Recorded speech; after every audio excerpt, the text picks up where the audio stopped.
پیارے دوستو، میں ہوں ابصار عالم اور آپ تمام دیکھنے اور سننے والوں کو میری طرف سے السلام علیکم۔ ناظرین گرامی، اس تصویر میں ایک جگہ ایک تخت پر ملکہ برطانیہ کی تاج پوشی کی جا رہی ہے، جبکہ دوسری تصویر میں اس خالی تخت کی تصویر موجود ہے جس میں ایک پتھر کی نشاندہی کی گئی ہے جو اس تخت کے بالکل نیچے ہے۔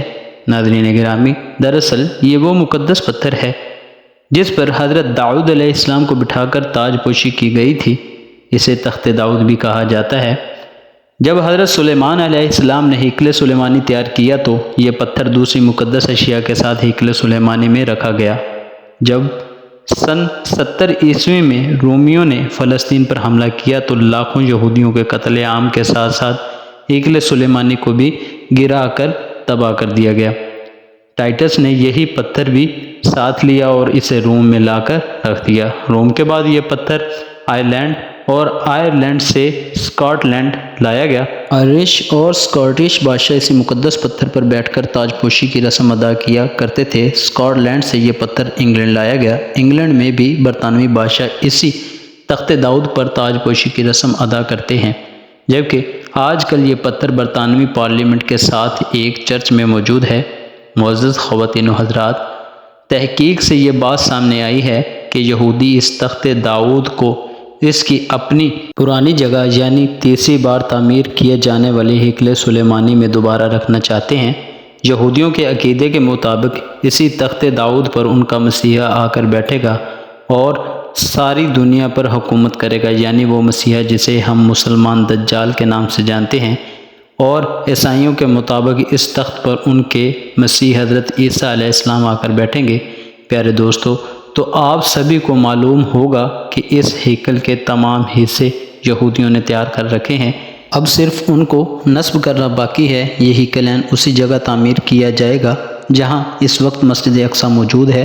اس مقصد کے لیے گنبد صخرہ اور مسجد اقصیٰ کو شہید کیا جائے گا۔ اور یہ بھی آپ نے سنا ہوگا کہ یہودیوں نے مسجد اقصیٰ کی بنیادوں کو خفیہ طریقے سے مشینری استعمال کر کے کمزور کر دیا ہے۔ کیا یہ سب اتنا آسان ہوگا؟ ہرگز نہیں۔ جب مسجد اقصیٰ جو مسلمانوں کا قبلہ اول ہے گرائی جائے گی تو کمزور اور بکھرے ہونے کے باوجود تمام مسلمان اٹھ کھڑے ہوں گے، چاہے کوئی سنی ہو، شیعہ ہو، وہابی ہو یا دیوبندی ہو، اپنے قبلہ اول کی شہادت کو کسی صورت برداشت نہیں کریں گے۔ اس معاملے میں آج بھی تمام کے تمام مسلمان متحد ہیں۔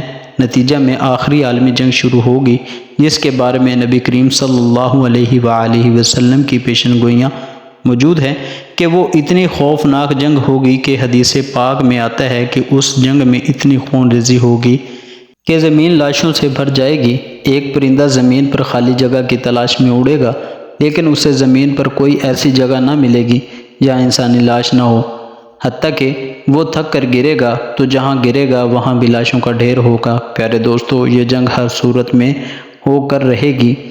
اس آخری جنگ کا ذکر تمام مذاہب کی کتابوں میں ہرمجدون، آرمگیڈن، حتیٰ کہ ہندوؤں کی کتابوں میں مہا یدھ کے نام سے موجود ہیں۔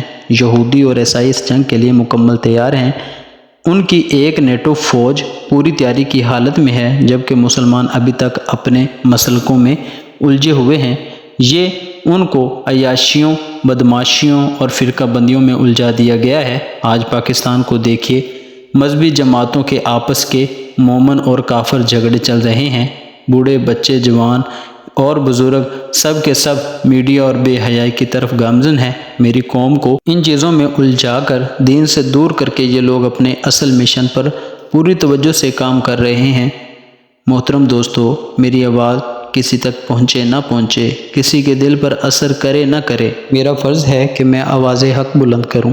پیارے دوستو، آج جو فلسطین کے اندر خون ریزی کا عالم ہے، ہمیں چاہیے کہ ہم اپنے مسلمان بھائیوں کے حق میں کھڑے ہو جائیں۔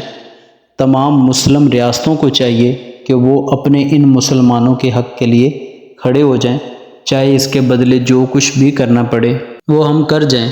ابھی ہم دیکھتے ہیں کہ غیر مسلم ان یہودیوں کی حمایت کر رہے ہیں، جبکہ ہمیں بھی چاہیے کہ ہم اپنے ان مسلمان بھائیوں کی حمایت میں کھڑے ہوں۔ تمام مسلم ریاستیں جتنی بھی ہیں سبھی اپنے ان بھائیوں کے حق میں کھڑے ہو جائیں اور نعرہ مستانہ بلند کرتے ہوئے اللہ اکبر کی آواز کو ہر طرف پھیلا دیں۔ تو ان کافروں کو یہ اس بات کا اندازہ ہو جائے گا کہ ایمان کا غلبہ ہمیشہ رہا ہے اور ایمان کی قوت کے سامنے کبھی کوئی ٹک نہیں سکا۔ پیارے دوستو، آج کا ہمارا موضوع اپنے اختتام کو پہنچا۔